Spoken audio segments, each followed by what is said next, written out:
Il y a des noms qui ne s'effacent jamais, des visages qui illuminent nos souvenirs, des voix qui résonnent encore dans nos cœurs. Ils étaient des légendes, des icônes, des âmes qui ont façonné la France. Mais un jour, tout s'est arrêté. Un accident, une maladie, un choix tragique, et la France s'est figée, en larmes, incapable de croire à leur absence. Aujourd'hui, nous vous emmenons dans un voyage poignant à travers 16 célébrités françaises dont la mort a bouleversé le pays. Préparez-vous à des histoires qui vont vous toucher, vous surprendre, et peut-être même vous faire verser une larme. Et restez jusqu'à la fin pour une anecdote incroyable sur l'une de ces stars. C'est parti! Michel Colucci, mieux connu sous le nom de Coluche, était l'humoriste qui parlait au cœur des Français. Ses sketchs, comme le Schmilblick, faisaient hurler de rire, mais ses mots dénonçaient les injustices avec une audace rare. En 1985, il crée les Restos du Cœur, une initiative qui nourrit encore aujourd'hui des millions de personnes. Mais le 19 juin 1986, à 41 ans, un drame foudroie la France. Sur une route sinueuse d'Opio, dans les Alpes-Maritimes, sa moto est percutée par un camion.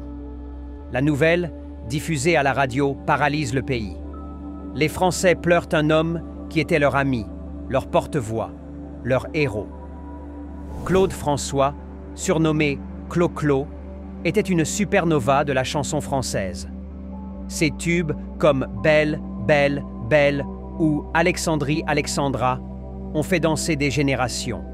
Mais derrière ses costumes scintillants, il vivait pour la perfection, au point d'épuiser ceux qui l'entouraient. Le 11 mars 1978, à 39 ans, un accident absurde le fauche. Dans sa salle de bain parisienne, il tente de redresser une applique électrique défectueuse et s'électrocute. La France entière est sous le choc. Les fans affluent devant son immeuble, les larmes coulent et les journaux titrent « Clo-Clo, c'est fini ».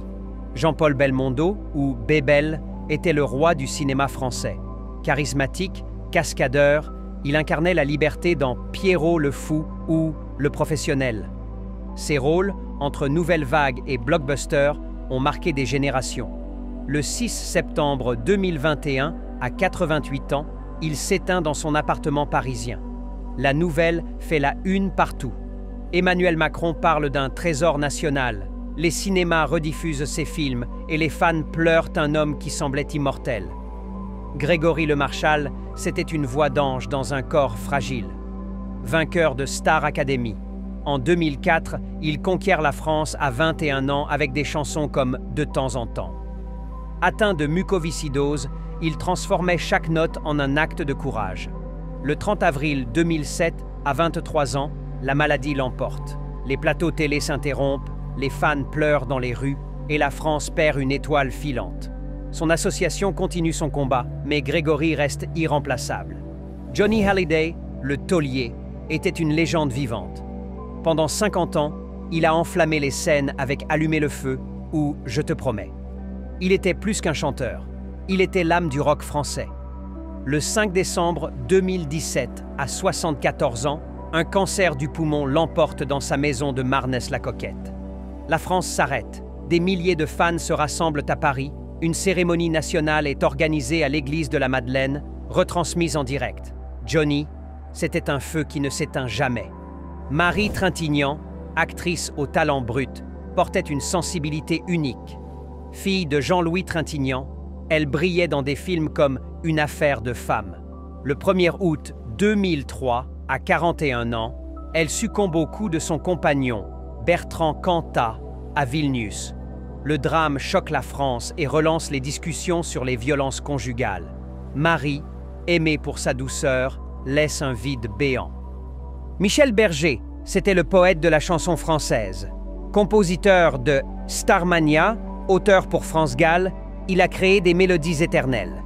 Le 2 août 1992, à 44 ans, une crise cardiaque l'emporte après une partie de tennis dans sa maison de Ramatuelle. La nouvelle est un choc. Berger, discret, mais essentiel, laisse un silence assourdissant. Daniel Balavoine, c'était une voix qui portait l'espoir.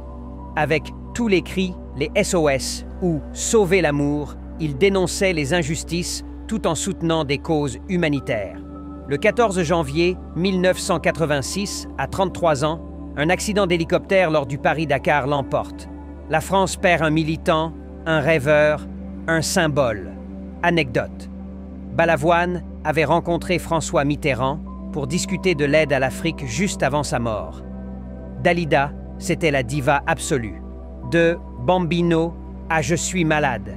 Elle a vendu 170 millions de disques dans le monde. Mais derrière son sourire, elle cachait une douleur profonde. Le 3 mai 1987, à 54 ans, elle se suicide dans sa maison de Montmartre, laissant une lettre « La vie m'est insupportable. La France pleure une étoile brisée. » Gaspard Ulliel, c'était la promesse d'un cinéma français éternel. Césarisé pour « Juste la fin du monde », il brillait avec une élégance rare. Le 19 janvier 2022, à 37 ans, un accident de ski en Savoie l'emporte. Le choc est mondial. Les hommages affluent, de Marion Cotillard à Cannes. France Gall, des Yéyés à Résiste, était une icône de la chanson française. Muse de Michel Berger, elle incarnait la joie et la force. Le 7 janvier 2018, à 70 ans, un cancer l'emporte. La France perd une voix qui a traversé les générations. Patrick Dewaere, acteur incandescent, a marqué le cinéma avec Série noire ou Coup de tête. Mais sa vie personnelle était un combat.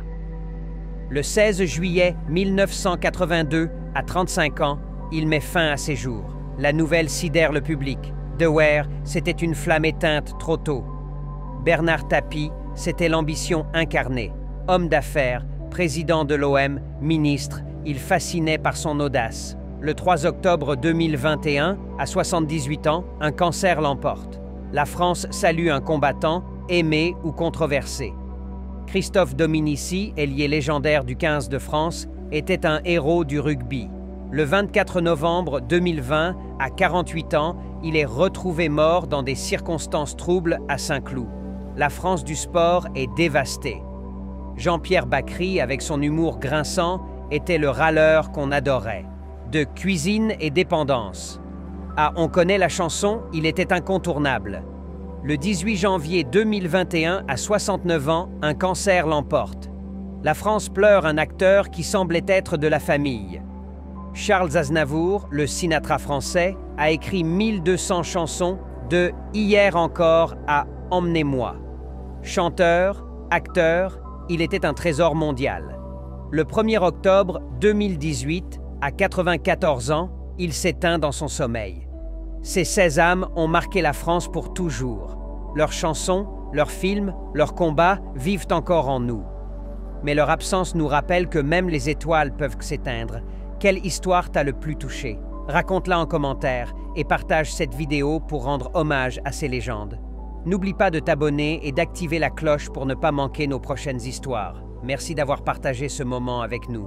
À bientôt.